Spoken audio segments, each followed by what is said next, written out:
Hi, in this video we're going to explore subdomains. What are subdomains used for? Well, they're like another floor to your domain name's business. Think of it this way. Your website is like a department store. The first floor is your main entrance. It has all your links, your main pages, and current content. The other floors are more specialized, such as, say, a store, a blog, or a photo gallery.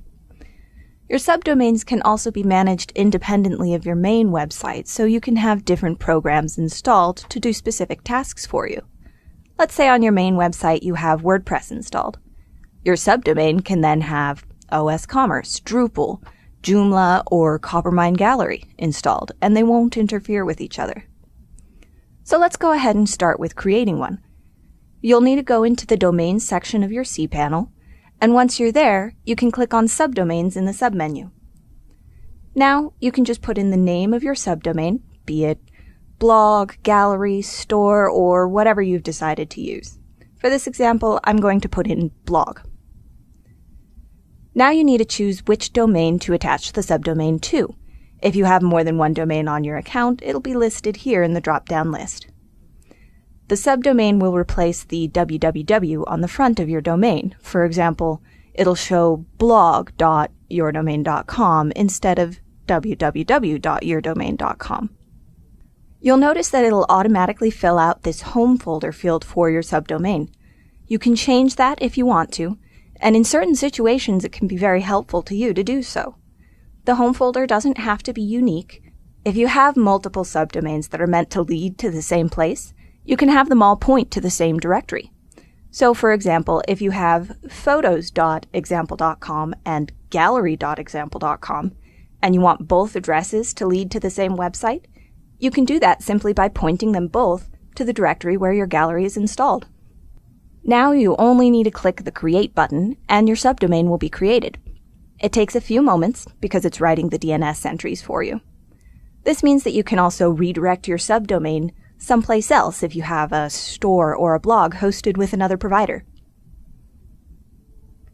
One of the most common questions we get with subdomains is, can I create a subdomain of a subdomain? The answer is yes, but you may want to avoid it.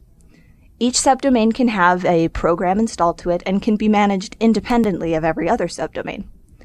But that second layer subdomain will depend on its parent subdomain. So if you ever delete that subdomain, it'll delete all of the extra subdomains that you added onto it as well.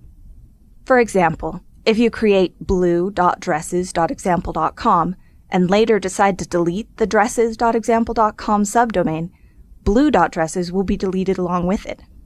So we advise you not to create multiple layered subdomains in most cases. As a side note, you can also create email addresses for subdomains. Now to address some more technical questions.